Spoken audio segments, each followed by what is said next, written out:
Some say Chinese is one of the most difficult languages in the world, and learning it is almost impossible. So learning Chinese, the most difficult thing. 非常非常非常非常非常难 So I'm sort of tone deaf.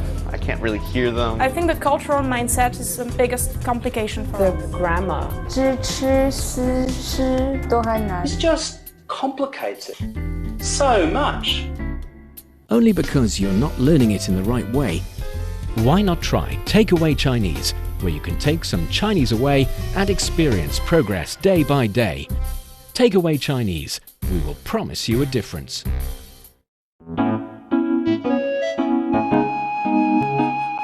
你好，欢迎收听随行汉语 Welcome to Takeaway Chinese. I'm Niu Honglin, and joining me today, Miss Georgia Massad. Hello, Georgia. Hello, everyone. It's always so nice to be here. It's great to have you. I remember you telling me that you are a fan of traveling around. You're an enthusiastic traveler, are you? I actually am. I try as much as I can as a student whenever I have the occasion to go somewhere and to explore something new. Then you should definitely come to China because it has a lot to offer. But before doing that, let me ask you, are you impressed by the local architecture when you travel around? Do you notice it more than other elements, for example? Actually, I think that if we're visiting a big city or a city in general, we never notice it, but architecture is one of the first things that strikes us, and one of the main differences between cities and not only between countries. Only speaking about, for example, European countries, there are big differences from one to another, so I can't even imagine. And this feeling you have of seeing big skyscrapers, for example, that I saw in New York, and then some little houses in Greece. So I think the architecture is the most striking aspect of a country, and it's the one we notice first, even without having a big, for example, I don't have a very big architecture knowledge, but at the same time, we can see if there's an influence of, for example, Arabic architecture or a more Western one, and we can see it without having this kind of knowledge, I think. Yes, and the situation here in China is that because it's a vast country, it has a lot of different styles of architecture as well. Since ancient times, of course, you can see a lot of ancient architectures with traditional characteristics. But in the meantime, there are, even for the ancient ones, if they are, for example, with royal purposes, if it's a palace or if it's only a architecture that's built by common people, by farmers, by merchants, by high officials, they can all be different. And if we are talking about architectures in different places, they can also feature different styles. So even though today's episode, those very smart audience and listeners must have already guessed, is traditional Chinese architecture, or in general, Chinese architecture versus Western architecture. Actually, we're also doing a little bit of generalizing as well, because there are so many different styles. But we can start from here, and in the future, maybe we can take Takeaway Chinese to some outdoor areas, into the real China, and see these places. And you know what I'm talking about. You know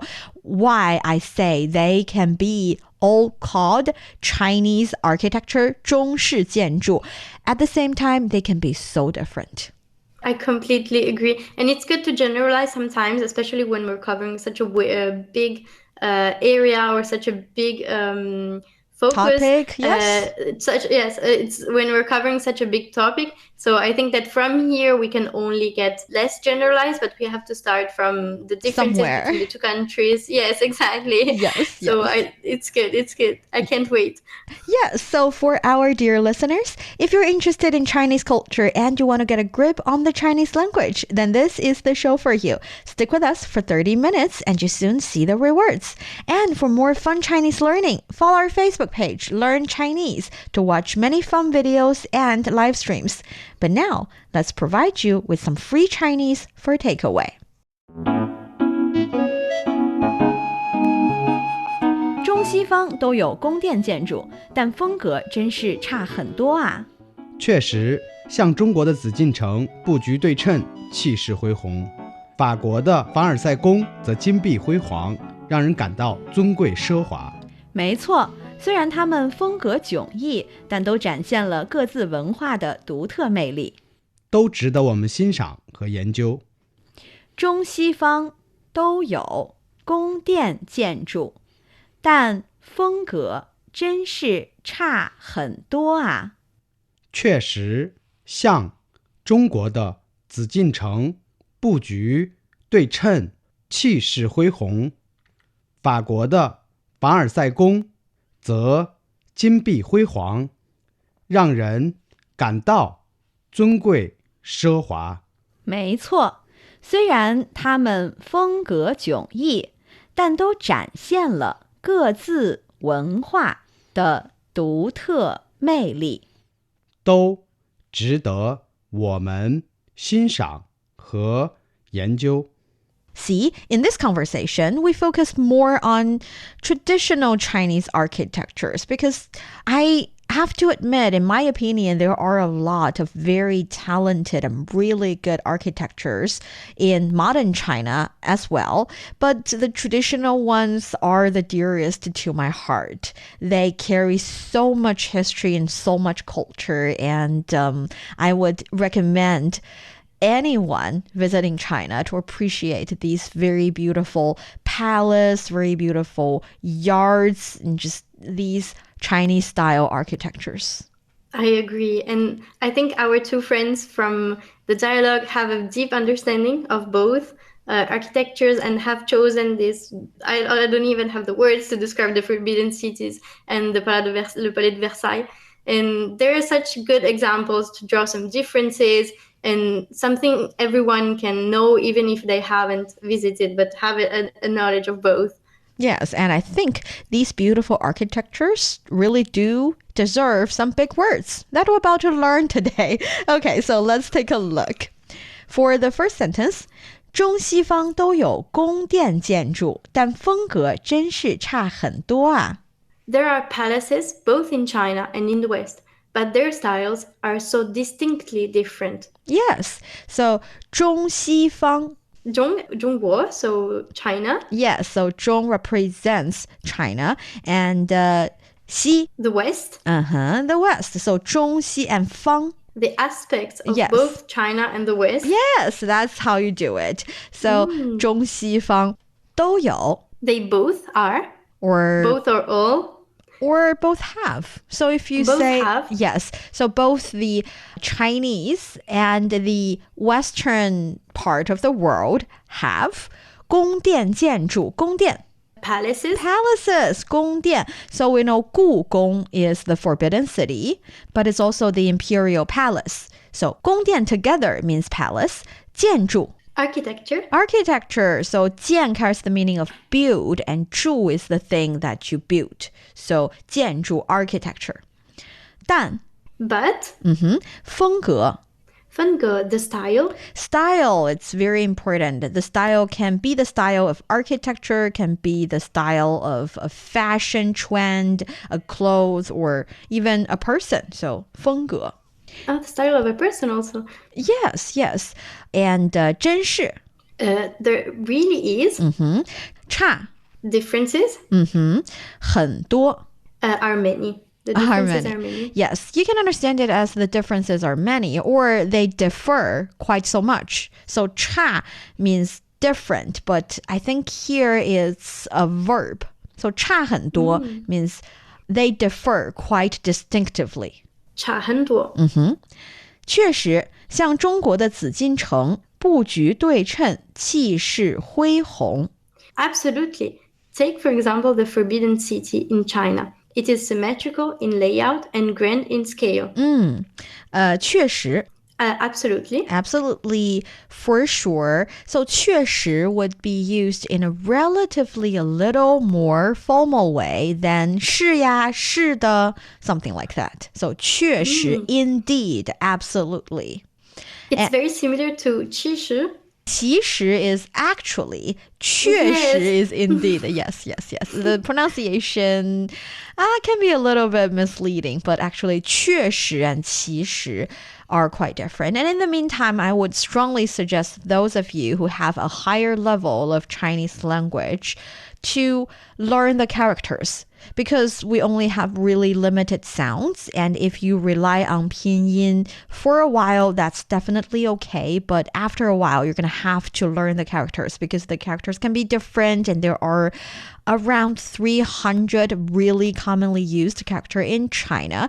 And once you master that, actually other characters are basically formed with the existing ones or adjust a little bit with the existing ones. It's easier to build on it. But knowing characters can be very, very useful. Absolutely. And I think at the beginning, I'm not talking as an expert, absolutely, but it's difficult to switch from pinyin to characters, but then it makes totally sense. After a little effort, it's actually easier because it makes more sense in characters than in pinyin. Yes. But it can help. It definitely helps. And then we have xiàng. Xiàng, in this case, to take as an example, yes, to take as a similarity. You can still translate it as like, because in English, you also say, well, there are different things like painting, calligraphy. See, you use it the same way. So, 像. It's true. 中国. Chinese in China. 紫禁城. The Forbidden City. The Forbidden City. Actually, 紫 is purple.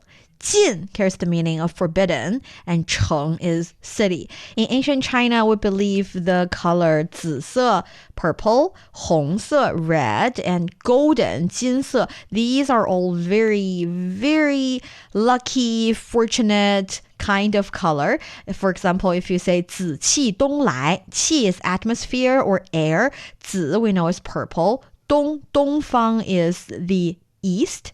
And 来 is come. So if you say 紫气东来, the purple aurora or the purple air, the purple atmosphere is coming from the east, then you're saying something really good is about to happen. 紫气东来. Yes. I didn't know about the color purple. I knew about red. I'm using it quite often. I love the color red as a sign of good fortune. So next time my hair will be purple. That's great. That's very lovely. So 紫禁城, that's the Forbidden City. And then we have 布局对称. 布局对称, the overall symmetric. Yes, actually 布局 is the layout and 对称 is symmetric. So 布局对称, you're saying mostly the architectures are symmetric. And 气势恢宏. The great in scale. Yes. Imposing great. Actually, 气势恢宏 is a Chinese idiom. 气势 is the vibe you're sending out, and 恢宏 means grand. So 气势恢宏 is grand in scale. 法国的凡尔赛宫则金碧辉煌，让人感到尊贵奢华。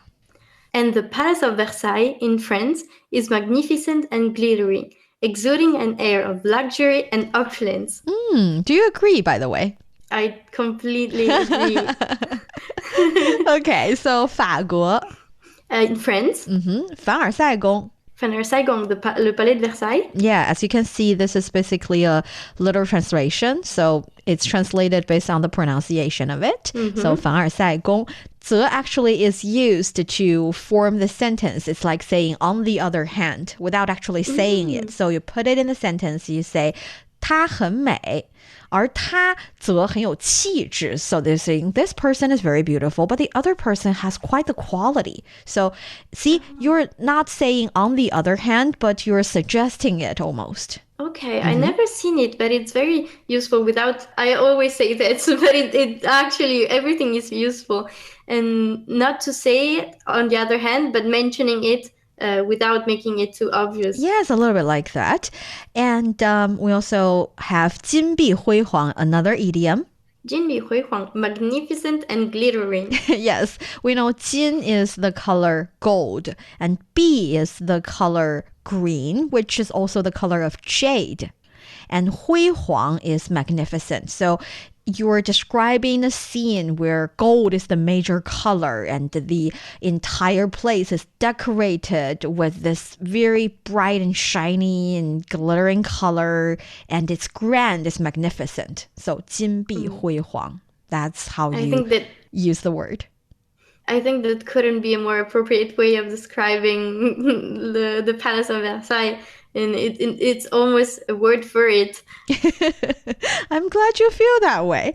And then we have 让人感到. It makes people feel. Perfect. So 让 literally make 人 people 感到 feel. 尊贵奢华. Magnificent and luxurious. Yes. So 尊贵奢华, I don't think it's exactly an idiom, but it's definitely a set phrase. So 尊贵 is magnificent or actually a high position. 奢华 is luxurious. So 尊贵奢华, I use it to describe this very high class kind of feeling. 尊贵奢华. 没错，虽然他们风格迥异，但都展现了各自文化的独特魅力。 That's right. Even though they are very different, they each have a unique charm that reflects their own culture. Perfect. 没错。没错, you're correct. 虽然 Even though 他们 they 风格迥异 their style differs, their style is different. Yes. Again, 风格迥异 is a Chinese idiom. If you say 他们的风格不一样, their styles are different, or 他们风格不同, it actually conveys the message. It's just 风格迥异 carries the meaning that their styles are really different. So it's an idiom stressing the level of differences. Is it a better way of saying it? Yes, yes. I think it's a more sophisticated way. I love this dialogue. We're learning so many sophisticated words. Yes, we are. 风格迥异，但 But 都 all and both in this case. Yes, 展现 展现 to display. 各自 Each, every. Yes, each other or respectively. 文化文化 culture. 独特魅力 their unique charm. Unique charm. 独特 is unique and 魅力 is the charm. And yes, 独特的魅力 unique charm. In my opinion, is also kind of like a set phrase or at least a connotation that you should remember. So 独特的魅力 very special charm, a very unique charm. 独特魅力。独特的魅力。Here in this sentence, we learned 风格迥异, which means very, very different. Do you remember in the previous sentences, there is another word or expression meaning differences or very different? 差不多。差不多 and 差很多. Actually, 差不多 would be similar, whereas 差很多 would be very, very different.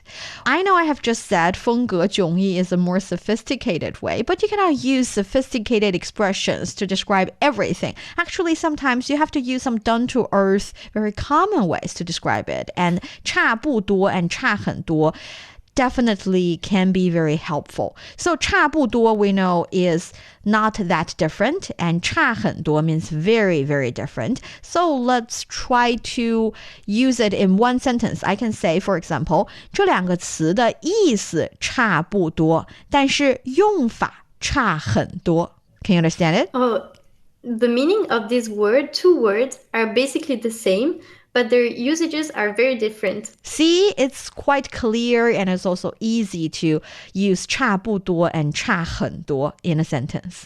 You can say, there is a big difference between her age and her husband's age. Not to be gossip, just for the purpose of practicing Chinese. 她和她老公的年龄差很多. Yes, see? Again, not for the purpose of gossiping, but that's how you do it. Can I ask you if 差很多 has a negative connotation, or is it neutral and it actually depends on whether we're gossiping or not? I think it's definitely neutral. You can use it to describe anything, and whether or not we're gossiping or whether or not there is a negative connotation depends on the conversation, on the context. Okay. And it's useful to have a more down-to-earth way, making comparisons. When we're talking about the Palais de Versailles or the Forbidden City, it's good to elevate our tone and our words. But sometimes during our day-to-day conversation, 差不多, 差很多 are very, very useful, I think. Yes, yes. And then we have another sentence in the conversation, 都值得我们欣赏和研究。都值得我们欣赏和研究. They both deserve our admiration and are worth studying. Perfect. 都 we know is both. 值得 Deserve. Deserve. 你值得. You deserve. We use this quite so much in Chinese now as well. Really? Yes, it's like saying you deserve all the best and you don't have to say anything else. You just say, 你值得. You deserve it. Something like that. Oh, it's a morning mantra. 我觉得我们 Our. Yes. 欣赏 Appreciation, admiration. 和研究研究 research and study. Research and study. Yes, perfect. So that's the conversation. Do you have any questions? I actually don't. It was a very, I don't want to say complicated, but I learned many, many new words. That's great. Let's give it a go then. 中西方都有宫殿建筑，但风格真是差很多啊。确实，像中国的紫禁城，布局对称，气势恢宏；法国的凡尔赛宫则金碧辉煌，让人感到尊贵奢华。没错，虽然它们风格迥异，但都展现了各自文化的独特魅力。都值得我们欣赏和研究。You're listening to Takeaway Chinese with myself, Niu Honglin, and Georgia. We would love to hear from you. Send us your thoughts by email to learnchinese@cri.com.cn. Coming up next, let's compare the Chinese-style architectures and the Western-style architectures. Don't go away, so you will take some Chinese away. Welcome back to Takeaway Chinese. I'm Niu Honglin, joined by Georgia. So Georgia, if you have to compare Chinese-style architectures versus Western-style architectures, again, generalizing a little bit by calling all the architectures in the West as Western-style architectures, it's just because you're on the same continent and the styles would affect each other more closely, and that leads to relatively similar. I know there are a lot of differences. I'm just saying relatively similar. That is why for Chinese people, our style can be very different from yours. And that's why we would say 中式建筑 and 西式建筑. So the Chinese style versus the Western style. But you can sometimes also say 中西方建筑. So the West versus the East. But I think the gesture is the same. That is to try to compare different styles of architecture. So in your opinion, what is the major difference? Well, I think that in my opinion, of course, generalizing and also taking the Eastern as a whole, even though I know that in between same China, there are very architecture different, whether you're in countryside or in a big city. But I think that on my point of view, one of the biggest differences are in the materials that are used. 材料. 材料. Yes, we say 建筑材料, so architecture material. 建筑材料. Perfect. So I think this is Western are using brick, concrete, and stones compared to maybe bamboo, some woods and natural materials. This is, I think, and also the style of the architecture, also some of the decorations that are used. And for example, coming in my mind, Western style has a lot of decorations outside, for example, churches and also very big buildings. It depends, of course, on the period of time we're referring to, but usually there's a lot of decorations that maybe the Chinese architecture doesn't have as much. And it's more symmetrical and more in harmony with nature once again. Yes, I think the funny thing is that if I think about certain examples, I would say, yes, Chinese architectures can be quite symmetrical. In the same time, Western ones can be quite symmetrical as well. And we also see a lot of beautiful palaces built in gardens. So you cannot say Western-style architectures are not close to nature. If I have to definitely pick out one character that Chinese architectures have and Western ones do not have, I would say many of the Chinese-style architectures or even gardens, you get to see that the architecture itself, the buildings are basically hidden in nature. They're hidden in not only sometimes forests, sometimes bamboo forests, and sometimes a lot of different plants and flowers. That I don't see a lot of that in Western architectures or Western style gardening per se, but I think in general, the funny thing is, it's hard to point exactly what is something that the Western style architecture definitely don't have and the Chinese style architecture definitely have. Yet, the moment you look at a traditional Chinese style architecture, you can recognize it's in the details. We say the devil's in the details. Chinese people say that as well. So 细节决定成败. We would like to say the details are the defining element in a lot of occasions, and the details are the most important. It's in the detail of a tiny decorative sculpture that's almost hidden beside the architecture. It's in the use of color or the matching of different colors. So I think we really have the experience of traveling in both China and Western countries to actually understand the difference in style. I completely agree, and I actually can't wait to see both and draw a comparison also between both and have these striking differences, but not only, as you mentioned. I wanted to say I completely agree, both generalizing, if coming to mind, I'm thinking about the Palace of Versailles, but also Reggia di Caserta in Italy and some other big palaces. I don't know why I'm thinking about palaces, maybe because we mentioned some in the conversation. Yes, this feeling, this attachment to nature is present in both, and both have very big gardens. And I think the difference is in the use of this garden. I would say, but correct me if I'm wrong, in the Chinese architecture, the man is one with nature, and for this reason, architecture is trying to have a dialogue with nature and not a lot of difference. Try to have this dialogue between architecture and nature, where people can actually stroll around and contemplate nature in harmony with plants, pavilions, and these kind of things. While in Western architecture, the palace stands out and the garden is there. It's magnificent, but it doesn't represent the nature and the garden they're in. That much, yes. Yes, I agree. And also, over the past years, China has been paying attention to the protection of historical buildings, not only in China, but also in other Asian countries. Take Beijing as an example. The city has issued guidelines for protecting historical buildings. From 2019 to 2021, Beijing released a list of a total of 1,056 historical buildings in 3 batches.